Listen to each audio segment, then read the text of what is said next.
জীবনটা এরকম যে আমার দুঃখের সাথে জীবন কাটাইতে হইতেছে। এখন আমার জীবনে কবে যে সুখ আসবো ওটা আমি ঠিক ঠিকানা জানি না। হ্যাঁ, আমার সুখের দিন আইছিল, কিছু কিছু মানুষ শান্তি দিয়ে আবার দূরে চলে গেছে। ওই মানুষগুলো অনেক মিস করতেছে আমি, সিরিয়াসলি। একজন হচ্ছে আমার শখের নারী, আর একটা হচ্ছে আমার বেসন গলা। ওইগুলা আমি কখনো ভাবিনি ওরা বদলে যাব,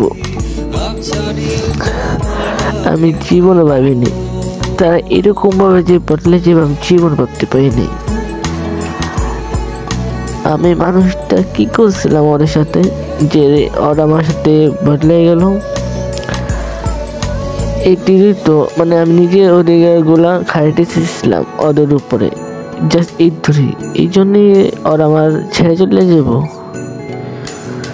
হ্যাঁ, আমি বলাটাই আসলেই খারাপ। and I miss you, our favorite person.